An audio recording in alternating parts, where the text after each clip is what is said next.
Good morning, dear students.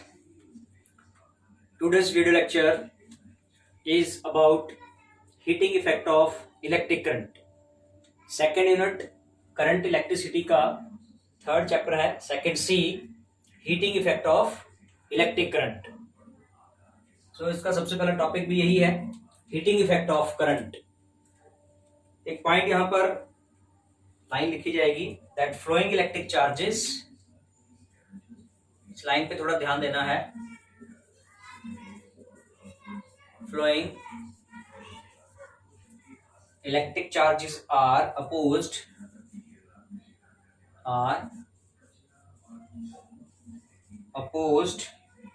due to increased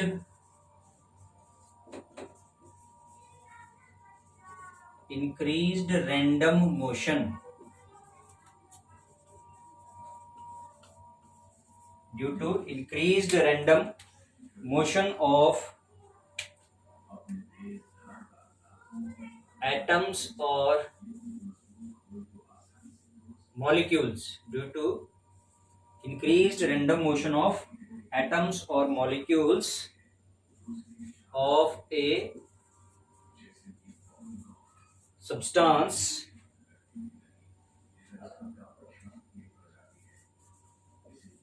which results into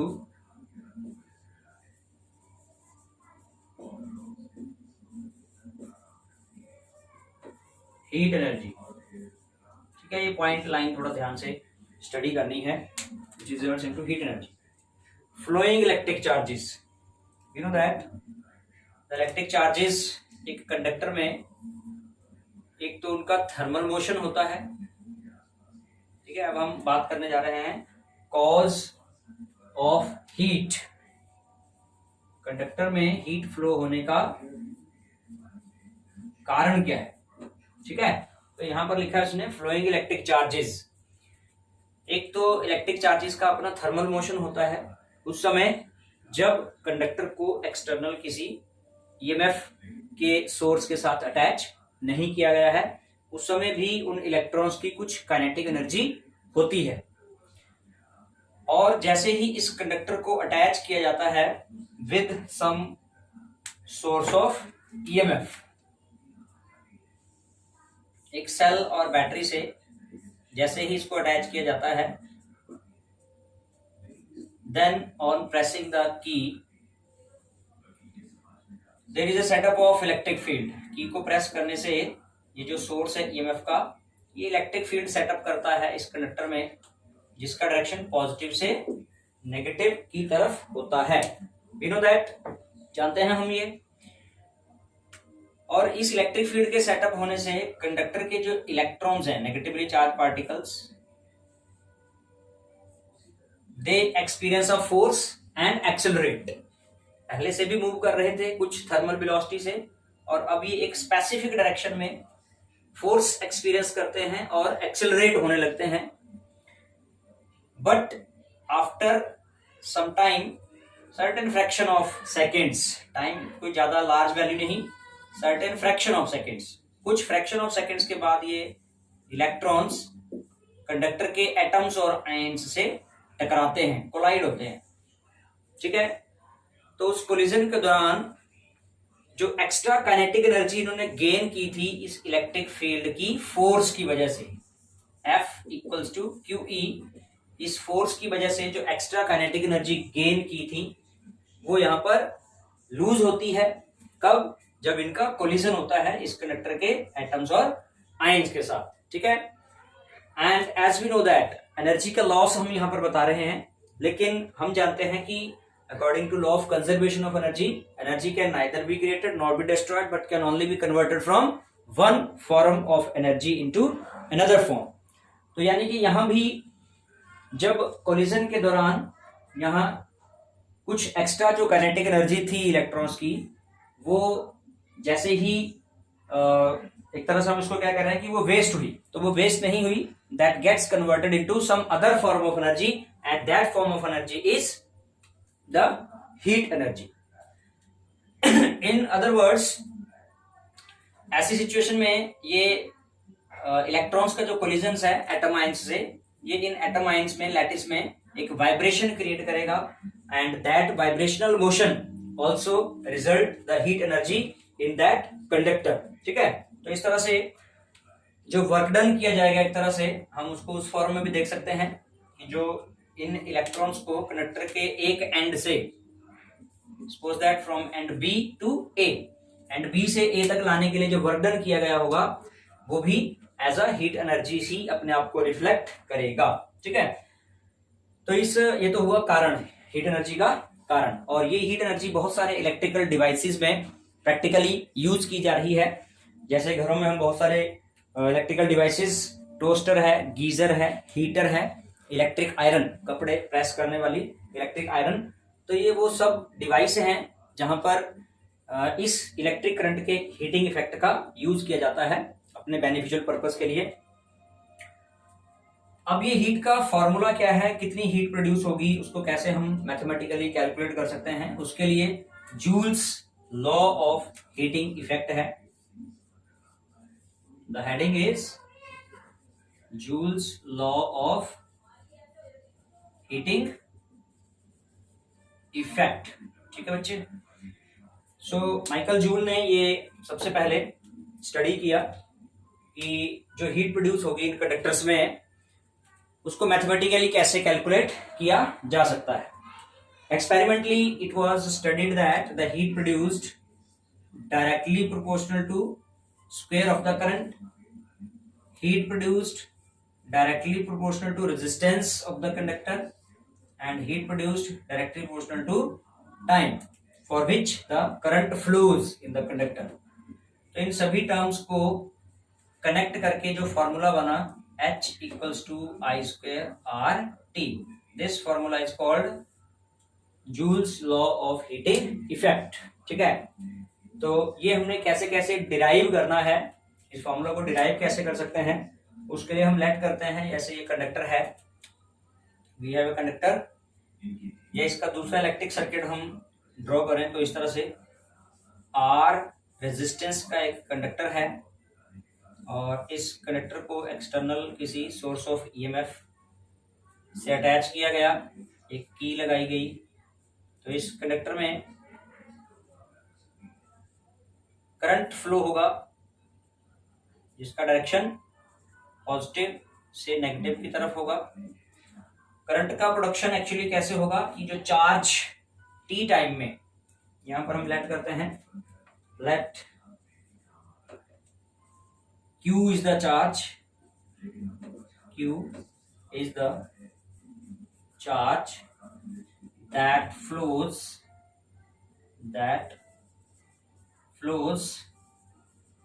from, in points का नाम हम A B दे देते हैं, कंडक्टर के जो दो एंड पॉइंट्स हैं वो ए बी है।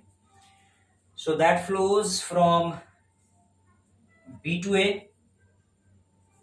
From B to A in time T, T time में वो चार्ज कंडक्टर के एंड बी से ए तक फ्लो करता है। So I equals to Q upon T, है ना, करंट और चार्ज का जो रिलेशन हो जाएगा वो ये वाला होगा, दिस वन।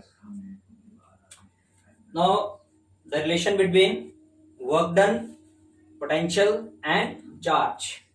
ये बैटरी मान लो V पोटेंशियल डिफरेंस अप्लाई करती है, तो इसी पोटेंशियल डिफरेंस की वजह से चार्ज फ्लो करता है। सो द वर्क डन, या ऐसा लिख लो, the potential across two ends of conductor V equals to work done per unit charge. ठीक है, ये पोटेंशियल का एक्सप्रेशन हो गया, ये इक्वेशन नंबर 2 हो गई। ठीक है बच्चे, फ्रॉम हेयर इसको क्रॉस मल्टीप्लाई कर दें, इसी इक्वेशन को पहले हम क्रॉस मल्टीप्लाई कर लेते हैं। It will become W is equal to V Q, W हमने क्यों निकाला, वर्क डन, और वर्क डन ही हीट एनर्जी के बराबर होगा, तो वर्क डन को ही हम कैलकुलेट करेंगे and this work done will be equal to heat energy. So using the value of Q, यहां भी थोड़ा सा हम एक स्टेप और थोड़ा आगे बढ़ाएंगे। From here Q is equal to I T, इसको देंगे हम equation number 1, and W is equal to V Q, ये होगी इक्वेशन नंबर 2। तो यहां हम क्या लिखेंगे, यूजिंग इक्वेशन 1 इन इक्वेशन 2, ठीक है, इक्वेशन 1 को यूज करेंगे इक्वेशन 2 में। So we will have W equals to V into Q की जगह क्या हो गया I into T, W is equal to V I T. एक तो ये फॉर्मूला हो गया, यही वर्क डन हीट एनर्जी के बराबर होगा। So we can write H equals to V I T. एक तो ये फॉर्मूला हमारे पास आ गया, लेकिन हमने जूल्स लॉ जो हीटिंग वेक्टर है वो कुछ और फॉर्मूला आ रहा है, तो वो यहीं से ही मॉडिफाई करके आ जाएगा using Ohm's law from Ohm's law V equals to I R, ठीक है। तो यहां सब्स्टिट्यूट करें तो H is equal to V की जगह लिखेंगे I R into I T, that is I square R T, ठीक है। This is the required Joule's law of heating effect का जो मेन एक्चुअल में फार्मूला वहां था वो है। हालांकि हम ये भी उसी के इक्विवेलेंट फार्मूला है H वाला वी आई टी, यहां पर ये फार्मूला पोटेंशियल और करंट की फॉर्म में है, और इस केस में करंट और रेजिस्टेंस की फॉर्म में। Is that clear? हम इसी फार्मूला को, देखो 3 टर्म्स हैं, potential, current and resistance, T तो सब में आएगा। तो ये फार्मूला पोटेंशियल और करंट की फॉर्म में हो गया, ये करंट और रेजिस्टेंस की फॉर्म में हो गया। अभी कौन सा रह गया, पोटेंशियल और रेजिस्टेंस की फॉर्म में, वी और आर की फॉर्म में। थोड़ा सा हम और मॉडिफिकेशन करते हैं। H इक्वल्स टू, देखिए यहाँ पर आपने लिखा हुआ V is equal to I R, तो V को रिप्लेस कर दिया था, यहीं से अगर हमने I को रिप्लेस करना हो तो I इज इक्वल टू क्या होगा, V अपॉन आर, है ना। I यहां रह गया, R अपॉन में चला गया उधर, V upon R, I equals to V upon R. So H equals to V I की जगह हो गया V upon R into T, यानी कि V square upon R into T, ठीक है। तो 3 फॉर्मूले हो गए, तीनों को कम्युलेटिव करके लिखा जाएगा। तो क्या क्या फॉर्मूले बनेंगे, H equals to V I T, सबसे पहले यही आया था हमारे पास। यही हीट करंट और रेजिस्टेंस की फॉर्म में लिखी जाए तो आई स्क्वायर आर टी, और यही हीट पोटेंशियल और रेजिस्टेंस की फॉर्म में लिखी जाए तो V square upon R into T. तो तीनों एक ही इक्विवेलेंट फार्मूला है। डिपेंड करता है कि कब हमें कौन कौन सी फिजिकल क्वांटिटीज गिवन है, तो उसी के अकॉर्डिंग हम वैल्यू सब्स्टिट्यूट करके कोई न्यूमेरिकल एक्सप्रेशन करेंगे, ठीक है ना। So this is Joule's law of heating effect. Now इस Joule's law of heating effect से कुछ जो स्पेशल केसेस हम डिस्कस करें। ये जो हीट का फॉर्मूला हमारे पास आया, ये एसआई यूनिट्स में हीट की वैल्यू देगा, और एसआई यूनिट क्या है हीट की, जूल्स, ठीक है। जबकि जो प्रैक्टिकल यूनिट है हीट का, प्रैक्टिकल यूनिट है दैट इज क्या है वो, कैलोरी। तो उसके लिए क्या करना है हमें, कैलोरी में अगर इसको कन्वर्ट करना है तो इन्हीं फार्मूलाज को डिवाइड बाय 4.2, 4.186 होती है ना वैसे वैल्यू, जूल से कैलोरी में कन्वर्ट करने का जो कन्वर्जन फैक्टर है दैट इज 4.2। तो सभी फार्मूला को हम 4.2 से डिवाइड कर दें तो ये हमें हीट की वैल्यू कैलोरी में देंगे। सो this is Joule's law of heating effects.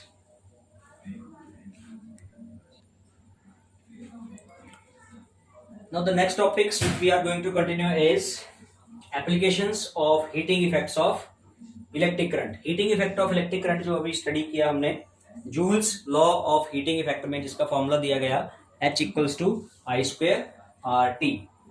तो ये कौन कौन से अप्लायंसेस जहां पर हम इस हीटिंग इफेक्ट को यूज करते हैं, तो इसमें सबसे पहले इस केस में है, the first one is incandescent lamp, DESCENT lamp, ठीक है। incandescent lamp सिंपली जो बल्ब हम घरों में यूज करते हैं, पुराना जो ट्रेडिशनल टाइप का एक बल्ब था, in which there was a filament. तो ये फिलामेंट किस एलिमेंट का है? That is tungsten. ठीक है, टंगस्टन एलिमेंट का ये इलेक्ट्रिक लैंप का फिलामेंट है, placed in the inert gas. ये जो बाहर कांच का इसका कवर है, इसके बीच में कोई argon neon like inert gas होगी जो इस टंगस्टन फिलामेंट की लाइफ को प्रोलॉन्ग करती है, क्योंकि ये गैसेज, इनर्ट गैसेज जो होती हैं वो लेस रिएक्टिव गैसेज होती हैं। इसके अलावा टंगस्टन के अंदर ऐसी क्या खासियत है जिसकी वजह से इसको यूज किया जाता है, लाइटिंग पर्पस के लिए यूज किया जाता है। So those special features are, tungsten has high melting point. Melting point जो टंगस्टन का है वो 3300 केल्विन है, very high melting point. And when current pass through it, it gets heated up to high temperature। जब भी इस high melting point वाले, एक तो इसकी रेजिस्टेंस हाई है, हाई रेजिस्टेंस होने की वजह से ज्यादा हीट प्रोड्यूस करता है, H is equal to I²RT। Heat जो है वो रेजिस्टेंस के डायरेक्टली प्रोपोर्शनल है, larger the resistance larger will be the heat produced. तो ज्यादा हीट प्रोड्यूस होने की वजह से ये रेड हॉट हो जाता है। रेड हॉट, इसका जो कलर वो 2400 केल्विन पर ऑब्टेन हो जाता है ना, रेड हॉट ग्लो होने लग जाता है।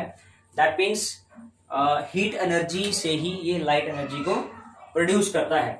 हालांकि ड्रॉबैक ये था कि जो इलेक्ट्रिक एनर्जी इसको दी जा रही है, उस इलेक्ट्रिक एनर्जी का ज्यादातर पार्ट जो है वो हीट एनर्जी के फॉर्म में ये वेस्ट कर रहा है, क्योंकि हम इसका जो यूज है एज अ हीटिंग पर्पस नहीं कर रहे हैं, इसका यूज हम एक लाइटिंग पर्पस के लिए यूज कर रहे हैं। तो लगभग 20 to 30% ही एनर्जी को ये इलेक्ट्रिकल एनर्जी में कन्वर्ट करता है, बाकी की जो एनर्जी है that is converted into heat energy, जो कि एक वेस्टेज की तरह है इसमें। So that's why it's conventional use was decreased slowly with the time. समय के साथ उसका जो यूज है धीरे धीरे कम होता गया, और इसके जो अल्टरनेट सोर्सेज लाइट जो आजकल हम यूज करते हैं, जैसे CFL है, ये LED रिसेंट डेज में, तो वो सारे जो सोर्सेज हैं उनके यही फीचर्स हैं कि वो लेस एनर्जी कंज्यूमिंग है, एनर्जी को वेस्टेज नहीं करते हैं। नेक्स्ट, हीटिंग इफेक्ट पर वर्क करने वाले जो डिवाइसेस में नाम है, that is electric iron, electric heater, electric oven. सभी का एक ही बेसिक प्रिंसिपल है, electric iron, electric oven, electric geyser. ठीक है, electric geyser, immersion rod, immersion rod ये भी पानी गर्म करने के लिए इसको यूज करते हैं, इमर्जन रॉड एक्सेट्रा। और भी बहुत सारे ऐसे इलेक्ट्रिकल इक्विपमेंट्स हैं which works on the heating effect of electric current. तो इन सभी हीटिंग डिवाइसेस में, जो भी electric devices heating effect of current पर वर्क करते हैं, इनमें कॉमन चीज क्या है कि इनके जो एलिमेंट्स हैं, इनका जो मेन एलिमेंट है हीट प्रोड्यूस करने वाला, that is made of alloy nichrome. निकल और क्रोमियम के कंपोजिशन से बनने वाली एलॉय है नाइक्रोम। तो नाइक्रोम एलॉय, क्या फीचर्स उसके अंदर हैं जिसकी वजह से उसको यूज किया जाता है? So some of the features are, heating elements alloy का जो बनाया जाता है due to its high resistivity. ठीक है, पहला point at 0 degree Celsius, high melting point. दूसरा, बहुत हाई हीट होने पर भी मेल्ट नहीं होती, क्योंकि मेल्टिंग पॉइंट कैसा है? हाई है। ठीक है ना। So it acquires steady state, it does not oxidize. एक पॉइंट इसके फीचर्स में है कि ऑक्सीडाइज नहीं होती इजीली, इतनी जल्दी ऑक्सीजन के साथ रिएक्ट करके, जैसे आयरन या और जैसे एलिमेंट्स हैं जो कि रस्टिंग जिनको लग जाता है जल्दी और जल्दी डिस्ट्रॉय हो जाता है, तो वो वाला फीचर इसमें नहीं है। And it has prolonged life.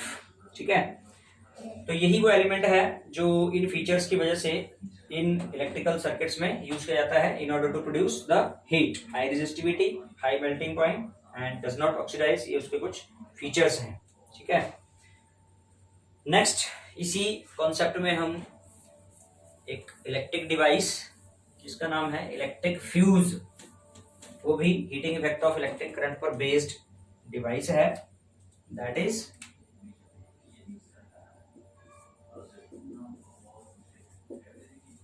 Electric fuse. Electric fuse को एक सेफ्टी डिवाइस भी कहा जाता है, ठीक है। इलेक्ट्रिक फ्यूज एक सेफ्टी डिवाइस है। Electric fuse is a protective device used in series with an electric circuit. Electric circuit में इसको जब यूज किया जाता है सीरीज में, दो वायर होती हैं, one is live wire, one is neutral wire, ठीक है। तो लाइव वायर में इसको सीरीज में यूज किया जाता है। यहाँ पर वो फ्यूज वायर होती है, इस तरह से इसको टर्मिनल के साथ आगे कनेक्ट किया गया होता है। सो फ्यूज वायर अगर ब्रेक हो जाती है, सबसे पहले तो हम बात करते हैं the fuse wire made up of tin plated. इसका जो मटेरियल है हीटिंग पर्पस में जो यूज किया जाता है that is tin plated copper wire, है ना। एक ये टिन प्लेटेड कॉपर वायर है जिसके अंदर फीचर्स क्या हैं, हाई रेजिस्टिविटी जिसकी वजह से हीट ज्यादा प्रोड्यूस होगी, और लो मेल्टिंग पॉइंट। दूसरा फीचर इसमें क्या रहेगा, लो मेल्टिंग पॉइंट, ठीक है। तो रेजिस्टिविटी हाई होने की वजह से हीट प्रोड्यूस होगी इसमें, और लो मेल्टिंग पॉइंट लो होने की वजह से एक सेफ्टी लिमिट से ज्यादा जब करंट फ्लो करेगा तो ये क्या हो जाएगा, मेल्ट हो जाएगा ना, फ्यूज वायर मेल्ट हो जाएगा। और जब फ्यूज वायर मेल्ट होगा तो इलेक्ट्रिक सर्किट ब्रेक हो जाएगा, और इलेक्ट्रिक सर्किट ब्रेक होना मीन्स आगे जो घर के या किसी भी इंडस्ट्री के इलेक्ट्रिक डिवाइसेस हैं जो उसमें लगे हुए हैं जिसमें वो करंट फ्लो कर रहा है, वो सारे सेफ रहेंगे due to fuse of melting of the fuse wire. तो इसी वजह से इसको एक सेफ्टी डिवाइस नाम दिया जाता है, ठीक है। This is the functioning. हर एक फ्यूज की अपनी एक सेफ्टी लिमिट होती है। सेफ्टी लिमिट का मतलब है उसको डिजाइन, उसका एरिया ऑफ क्रॉस सेक्शन या उसकी लेंथ जो है वो इस तरह से डिसाइड की जाती है कि उसको कितने करंट के फ्लो के लिए डिजाइन करना है, बनाना है। सपोज दैट अगर किसी फ्यूज वायर को 5 एम्पियर के लिए डिजाइन किया जाना है तो 5 एम्पियर से ज्यादा जब करंट उस लाइन में फ्लो करेगा, जब जहां पर उसको लगाया गया है, तो उस सेफ्टी लिमिट से ज्यादा करंट फ्लो होने पर the fuse wire gets melt and it makes the electric appliances safe. घर के, इंडस्ट्री के जो भी इलेक्ट्रिक अप्लायंसेस हैं उन सबको ये सेफ रखता है, that's why it is called safety device. So these are the topics in this chapter, heating effect of electric current. इसके अलावा बाकी के टॉपिक्स को हम नेक्स्ट वीडियो लेक्चर में डिस्कस करेंगे। Till then study this topics.